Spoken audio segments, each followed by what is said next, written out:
Welcome to Marine Tech Talk, a podcast about how Teledyne Marine's innovative technologies are enabling scientific discoveries and commercial tasks in the world's oceans and waterways. In this episode, we talk with Hank Statscewich, a physical oceanographer at the University of Alaska Fairbanks Institute of Marine Science. The technology to make measurements in the ocean has taken a quantum leap in the last decade. Scientists like Hank and his colleagues can now send Teledyne gliders to collect datasets that have previously only been possible from large research vessels. Now, here is Hank Statscewich with the host of Marine Tech Talk, Rhonda Moniz.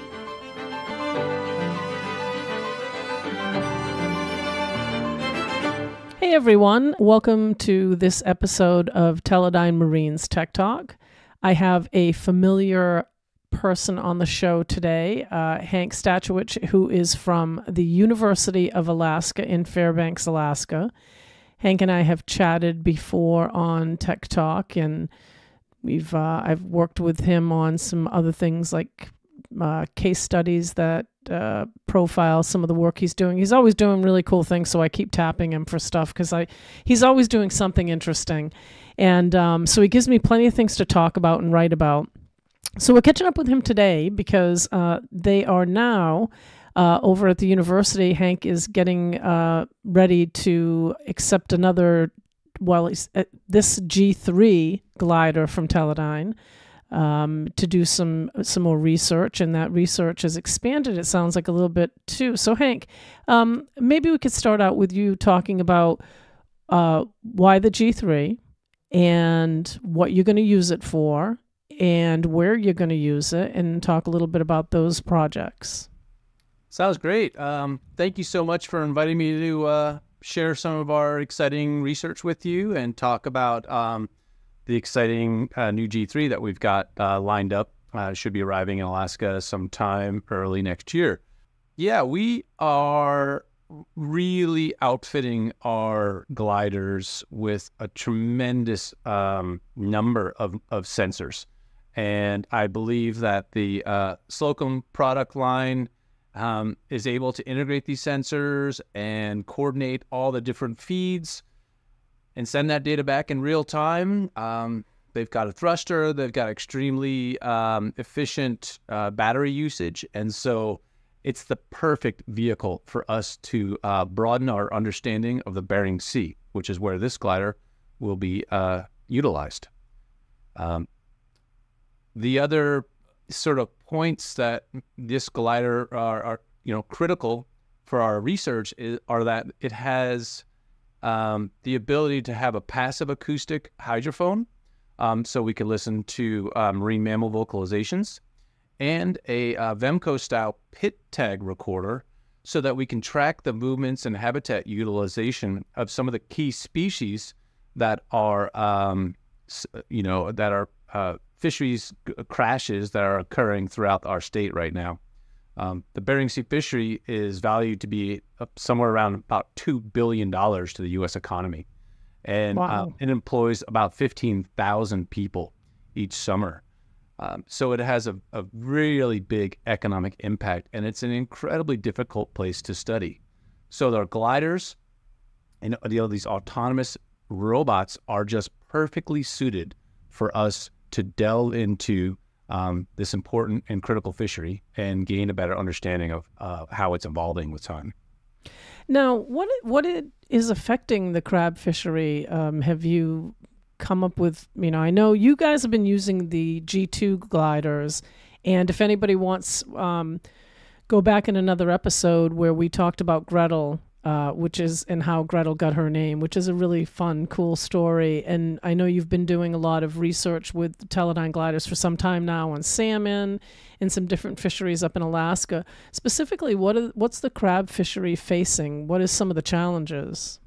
It's an unprecedented loss of the crab fishery stock. The tanner crab, the snow crab, and the red king crab are all, they estimated between 2017 and 2019 that had, over 5 billion crab that were able to be harvested, and now they think they have less than 1 billion. So a tremendous crash of the fishery, and it is primarily attributed to the lack of wintertime sea ice. And that sea ice, during its formation, it basically rejects salty water. That salty cold water sinks down to the bottom and forms what we call this cold pool. As the cold pool is moving northward, what's happening is that we're having this shift of the ecosystem, and it's been called borealization. So what's happening is these Arctic species that have lived there for eons are moving northward following this cold pool because of the diminishing sea ice, and new emerging species are taking over. And those emerging species are just more effective at predating on juvenile crabs. So you can imagine it's a difficult place to study, and it's a very pressing issue on what's happening up there, because it does generate so much value for both the United States and the state of Alaska's economy. So what you're doing in your studies is you're tagging the crabs, and then you're using passive acoustic monitoring, using the G3 gliders to see where they're going, how many there are. You're studying population density, where they're moving. Is that some of the data that you're getting? Yeah, that's exactly right. We have two types. I guess technically you could call it two types of passive acoustic monitoring. The first type of passive acoustic monitoring is really looking at marine mammal vocalizations, not just from a predation standpoint, but habitat utilization and migration pathways. So a big part of our study that we'll be doing in the Bering Sea is to look at the North Pacific right whale migration. And this is an endangered species, and they estimate there's less than 50 of these animals, great animals, left in the world. And we know that they are essentially queued up on following this Bering Sea cold pool to establish their migration pathway. So that's one component of the research. The other component of the research is to use a second passive acoustic device to listen for this specific tag chirp, essentially. That's at 69 kilohertz. And that's to look at animals that we've tagged that have been placed back in the ocean, and then we are looking at their migration and habitat utilization pathways, but kind of from a different aspect. We're partnering up with the Alaska Department of Fish and Game. What they've done is, during their annual crab surveys, where they established the stock that they were going to release to commercial fishermen, they'll keep a couple of juvenile males. In fact, this year, I just got off the phone yesterday with one of the biologists. They were able to capture 35 juvenile males. They put the tags onto them with a polyethylene line, essentially. It's crimped so that when the crabs molt in 2 years, they'll drop that tag. So it's kind of a non-invasive, it's not a surgical procedure. The carapace just falls off, and so does the tag with it.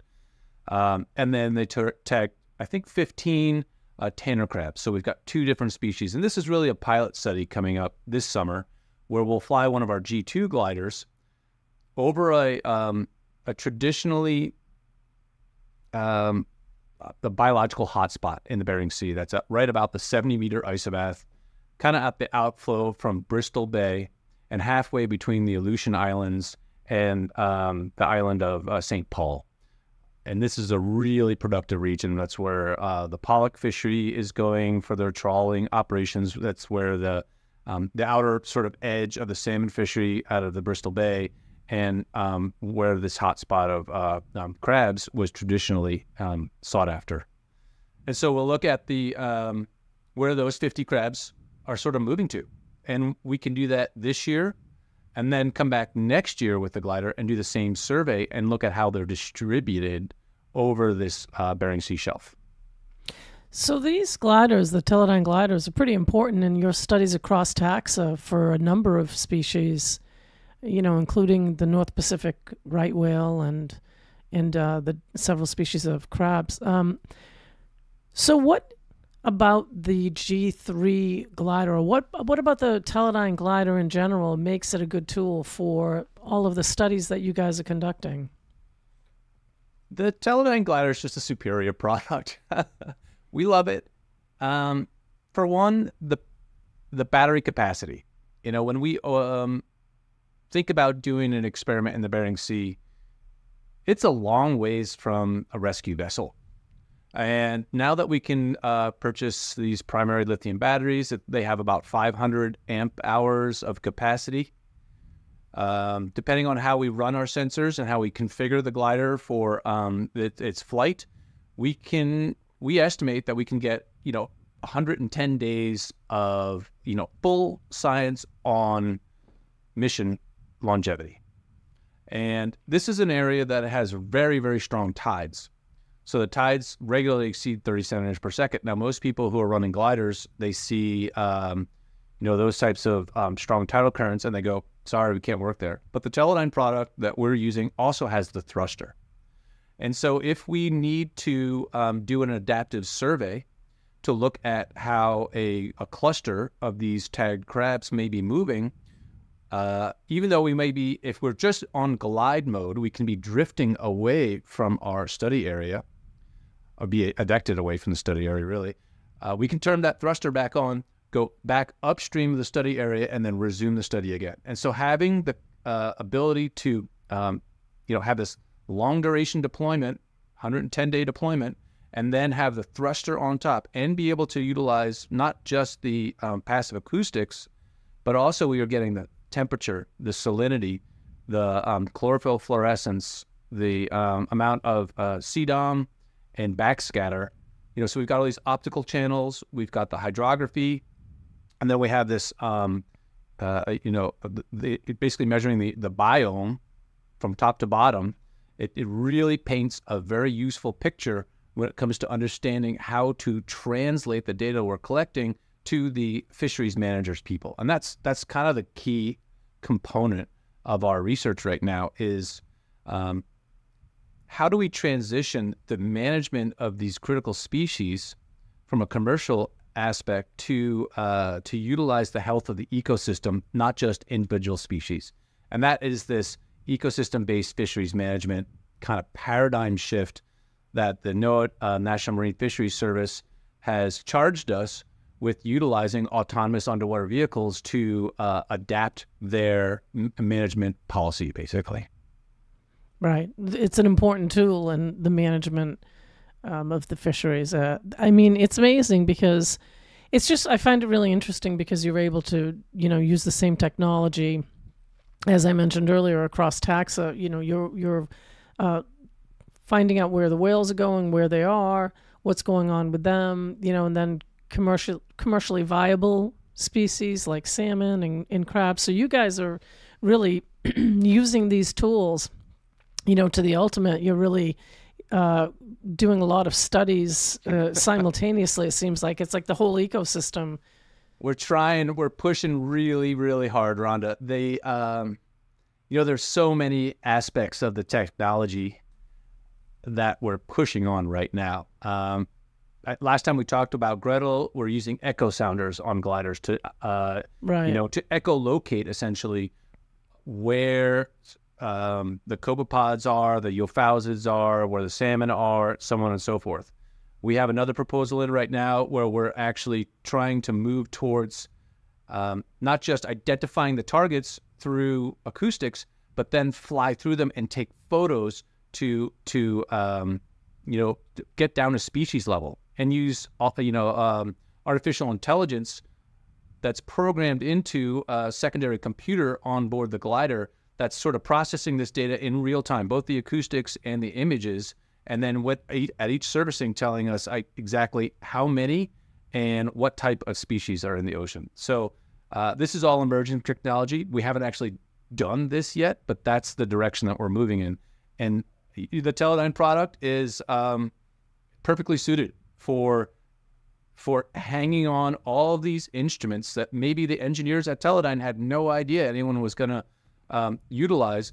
But we as scientists with our collaborators, which are across multiple disciplines, we've been sort of tasked with, okay, let's understand the ocean in a way that we have never understood it before, because we have this ability to collect extremely high resolution data across multiple time scales and length scales, and then be able to work at a kind of a low cost, really, compared to traditional ship-based measurements.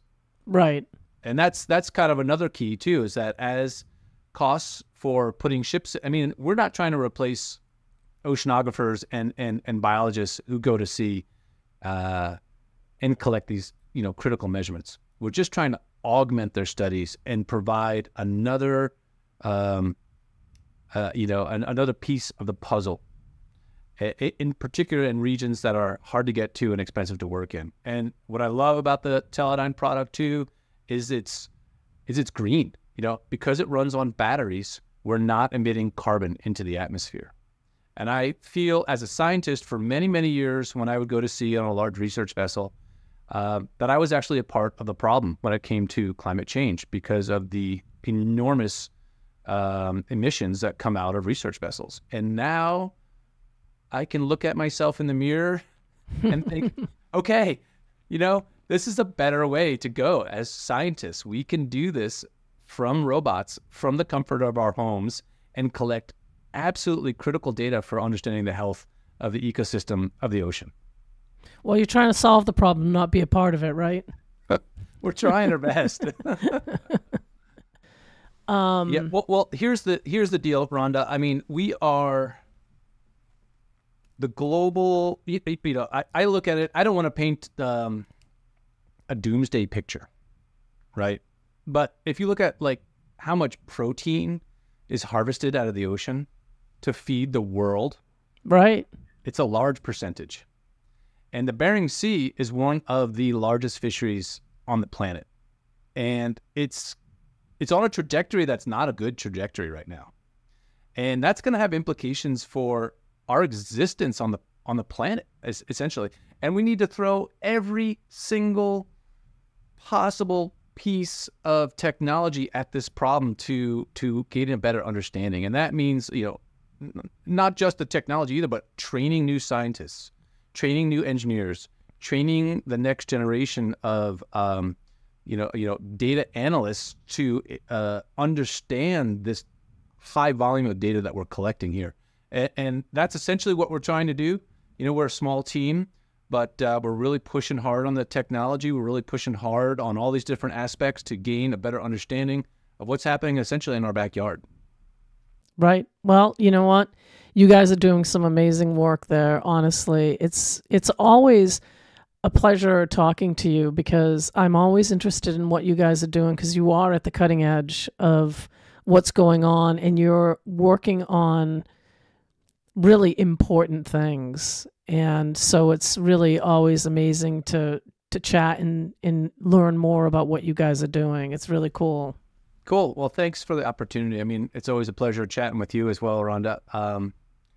I think some point in time, people are going to get tired of hearing my voice. So I'm going to kind of try and bring some other folks into the discussions here that are working both with me in Alaska and other collaborators that I've got down in Antarctica and off of the East Coast United States. I mean, we're all a big team. We're all working together, and there's a lot of us. Maybe you just haven't heard about. So, absolutely, I would love to learn more for sure. Yeah, I wanna make sure we're all everybody gets an opportunity to share what cool research we're pushing on these thresholds of I don't know, what do you want to call it? The nexus of discovery.